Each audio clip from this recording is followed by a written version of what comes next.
अभी जो है झारखंड में सबसे बड़ा मुद्दा है पलायन और बेरोजगारी, क्या कहेंगे इस पर? कि इस पर हम लोग बिना किसी पद में रह के भी पलायन के मुद्दे पर जो है लगातार आवाज़ उठाए हैं, और आवाज़ ही उठाए नहीं है। बहुत सारे ऐसे क्षेत्र हैं जहाँ से लोग पलायन किए हैं, और जिन कारणों से पलायन किए हैं उन कारणों से उनका मुआवजा बनता था। हम लोग आज भी 35 वर्ष पुराना जो केस है, आज भी उसको लड़के बहुत हद तक कुछ ही प्रतिशत सही, लेकिन हम लोग नियोजन और मुआवजा दिलाने कार्य कर रहे हैं। तो इन समस्याओं पे हम लोग बिना किसी पद के रह के कार्य कर रहे हैं। इसीलिए जनता ने चाहा और उनके माध्यम से का संदेश आया कि सदन में अगर ये लड़के बैठेंगे, बच्चे अगर सदन में बैठेंगे तो और बेहतर होगा काम। और जो पॉलिसियाँ आज रुकी हुई हैं, जिन पॉलिसियों के निर्माण से इस राज्य को बेहतर दिशा में हम लोग लेके जा सकते हैं, उस दिशा में हम लोग लेकर आगे बढ़ने का काम करेंगे।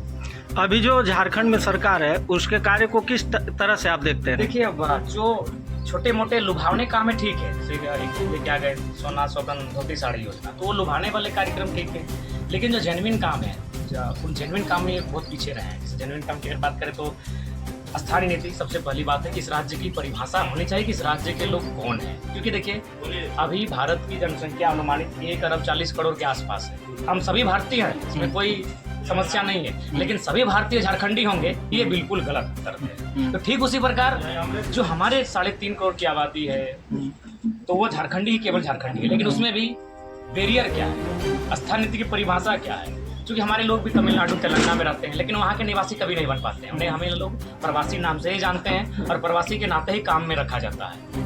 लेकिन हमारे राज्य में उल्टा है, यहाँ कोई आए कल भी आता है तो इस राज्य का निवासी बन जाता है। तो ये जो सबसे पहली समस्या इस राज्य की एक स्थानीय एकदम क्लियर, साफ सुथरी, मजबूत स्थानीय नीति बननी चाहिए, वो बनानी चाहिए। उसके बाद देखिए, राज्य किसानों का राज्य, आदिवासी मूलवासियों का राज्य, इस राज्य के जो भी शहादतें दी गई हैं वो जमीन की रक्षा के लिए। अगर आज चाहे आप किसी आंदोलन की बात कीजिए, चुहाड़ आंदोलन की बात कीजिए, तमाड़ आंदोलन की बात कीजिए, कोल विद्रोह की बात कीजिए, भूमिज विद्रोह की बात कीजिए, मुंडा विद्रोह की बात कीजिए, तमाम जो आंदोलन हुए हैं अंग्रेजों को अपनी ज़मीन का खजाना ना देने के लिए हुआ है। लेकिन आज आप क्या कर रहे हैं कि हमारी जो ज़मीनों को हैं वो कॉर्पोरेट घराने को बेच रहे हैं। उदाहरण के लिए GM लैंड को ले लीजिए।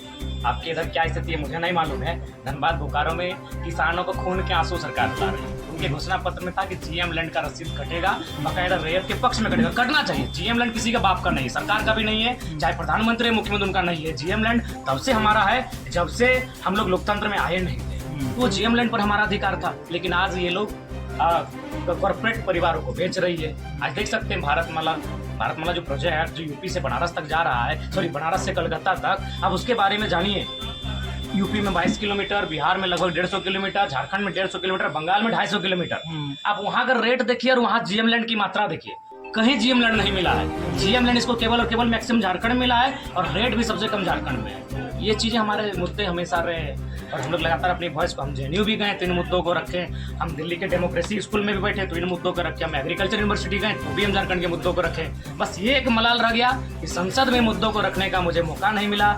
बहुत कम अंतर से कहिए हम लोग चुनाव को हार गए। अगर चुनाव को जीतते हैं तो इन्हीं मुद्दों को हम संसद में भी रखते हैं।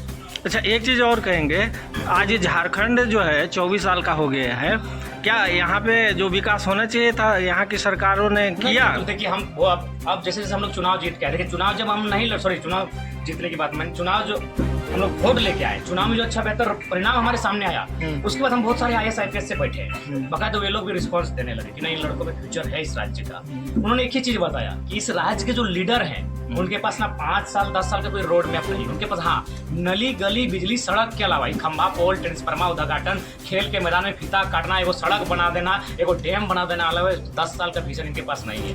ये जिस दिन अपने परिवार की प्रॉपर्टी संचय करने की मानसिकता से बाहर आएंगे तभी इस राज्य का उत्थान होगा। किसी भी लीडर क्या पता कीजिए, 10% लोग ईमानदार होंगे, नो डाउट ईमानदार लोगों को बाहर करते हैं, बाकी जो लोग हैं वो जैसे जीत के आते हैं अपने परिवार की प्रॉपर्टी बनाने में पूरा कैरियर फोकस कर देते हैं। और कुछ लोग तो ऐसे हैं जो केवल अपने व्यापार को, अपने कारोबार को बचाने के लिए विधायक सांसद बनते हैं, ताकि अगर हम पावर में नहीं आएंगे तो हम जो इलीगल काम कर रहे हैं वो बंद हो जाएगा, वो ठप हो जाएगा। तो ऐसे लोगों से जब तक हम लोग निजात नहीं पाएंगे तब तक इस राज्य का उन्नति ना होगा, ना ये राज्य उत्थान कर बढ़ेगा, ये गारंटी है। तो इसलिए जो भी है, मैं चाहता हूँ किसी पार्टी में जो हम लोग, मेरा एक ही कहना है, चाहे वो बीजेपी में रहे, कांग्रेस में रहे, जेएमएम में रहे, आजसू में रहे, उस पार्टी का नेता सिद्धांतिक होना चाहिए। सिद्धांतिक का मतलब उसको तकलीफ तब होगी जब उसको जनता को तकलीफ हो। लेकिन जनता देखिए, बिजली की हमारी समस्या है, हम स्वास्थ्य की समस्या को लेकर आते हैं और उनके बच्चे विदेशों में इलाज करेंगे, उनके घर में 24 घंटे एसी रहेगा, तो उनको क्या मतलब है सरोकार हमारी समस्याओं से। आज सबसे बड़ी इशू है कि ये भी परीक्षा का पेपर को लेकर। तो एक बात बताइए, भवना यहाँ जो भी विधायक है भवनाथपुर के कड़वा के,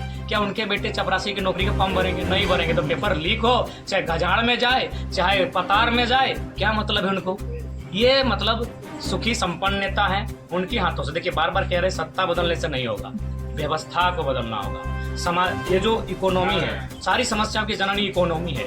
इकोनॉमी सेंटर में है, उसको सेंटर टू लेफ्ट लेके जाना होगा। कहने का मतलब है अंतिम व्यक्ति तक इकोनॉमी के लेके जाना। लेकिन इकोनॉमी की समझ किसकी है? यहाँ के युवा इन विषयों को, जो जयराम महतो जिन विषयों पे बात करता है उनको समझे तो, उनको जाने तो कि हम किन विषयों को बात करते हैं, मैं किन मुद्दों के साथ आज आगे आया हूँ। बहुत कम युवा कहीं ना कहीं इन चीज़ों को मेंटली जान रहे हैं, समर्थन कर रहे हैं, उनको लगता है कि हम अच्छा काम कर रहे हैं। नो डाउट्स युवा 100% मेरा समर्थन कर रहे हैं, लेकिन मैं चाहता हूँ मेरे मुद्दों को जाने, मेरे मुद्दों से परिचित नहीं हो पा रहे हैं। तो इसीलिए मेरा मानना है कि मेरे मुद्दों का भी युवा जाने, मैं उनसे ये अपेक्षा करता हूँ। और ये स्पष्ट है, इस राज्य को अगर बदलना है तो इस राज्य के पेड़ पौधे नदी नालों को बदलने की आवश्यकता नहीं है। यहाँ के जो ब्यूरोक्रेट्स और विधायक के जो अंग हैं, यानी साफ शब्दों में शासन और प्रशासन के जो लोग हैं, अगर वे लोग अपने आप को बदलते हैं तो ये राज्य बदलेगा। और नहीं तो जनता को चाहिए इनको बदले।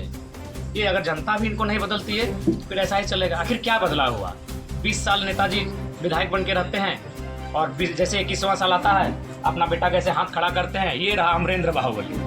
महेंद्र बाहुबली का 20 साल हो गया विधायक में, अब ये रहा अमरेंद्र बाहुबली, 20 साल इसको ढोइए और फिर जब 20 साल हो जाएगा तो उसका नाती को दिखाएंगे, ये रहा सुरेंद्र बाहुबली। हिंदू सिस्टम क्या हम गलत कह रहे हैं? तो कहाँ ये लोकतंत्र का खूबसूरती है? तो नहीं है। आज वही परिस्थिति है। किसी भी नेता की बात कीजिए, आज देखिए, मैं कल्पना जी की राजनीति में आने का हम विरोध नहीं कर रहे हैं, स्वागत है, आइए। लेकिन क्या क्यों आए? क्या उपलब्धि आपकी? बस आप इसीलिए आए कि एक व्यक्ति विशेष की पत्नी और एक व्यक्ति विशेष का पुतहू है। किसी भी, मैं एक उदाहरण दे रहा हूँ। तो अगर ये चीज़ों से हम अगर निजात नहीं पाएंगे, और साफ शब्दों में अंतिम यही, सत्ता और संपत्ति का विकेंद्रीकरण होना चाहिए। अगर इसका केंद्रीकरण हो गया ना, तो भारत देश में अंग्रेजों ने जो गुलाम का हस्र नहीं किया था, उससे बुरा हस्र ये लोग करेंगे। ये मैं आपके सामने स्टेटमेंट दे रहा हूँ, ये 20 साल बाद मेरे स्टेटमेंट को सुनिएगा, ये चीज़ सत्य होगी। तो इसलिए हमें चाहिए सत्ता और संपत्ति को विकेंद्रीकरण। ठीक।